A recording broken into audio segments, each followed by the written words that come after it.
12e titulaire, co-entraîneur. Emmanuel Macron s'est tellement montré aux côtés des Bleus durant la Coupe du Monde au Qatar, que certains l'ont vu intégrer l'équipe. Le président de la République était présent sur place depuis la demi-finale des Bleus face au Maroc et jusqu'à la finale face à l'Argentine dimanche 18 décembre. Une attitude arrivée à son paroxysme après la défaite française, puisqu'Emmanuel Macron est descendu sur la pelouse de Doha à la fin du match pour réconforter Kylian Mbappé. Un geste vivement critiqué par les oppositions politiques. La gênance, a ainsi tranché dans un message publié sur Twitter la députée Sandrine Rousseau. Emmanuel Macron, champion du monde de la gêne, amplifie son camarade écologiste Benjamin Lucas. Du côté du Rassemblement national, le député Sébastien Chenu a lancé sur LCI une attitude totalement ridicule.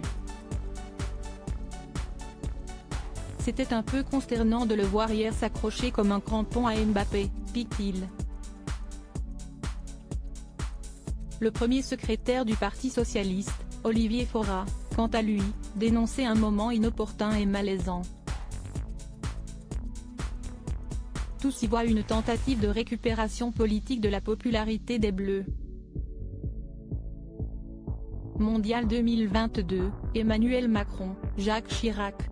20 images insolites des présidents avec les Bleus. Emmanuel Macron moqué par les commentateurs sportifs. Il ne faut pas politiser le sport, avait estimé Emmanuel Macron au lancement de la Coupe du Monde dans un pays à la politique misogyne et LGBTphobe qui a construit des stades en exploitant jusqu'à la mort des travailleurs étrangers.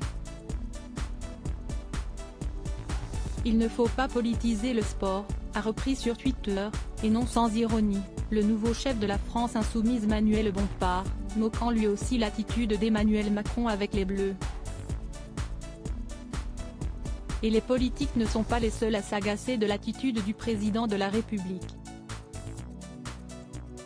Le monde du football partage, au moins en partie, la même analyse. CST un peu too much, CST presque devenu un peu lourd, ont estimé Daniel Riolo et Emmanuel Petit sur le plateau d'Apolline de Malherbe sur BFM TV.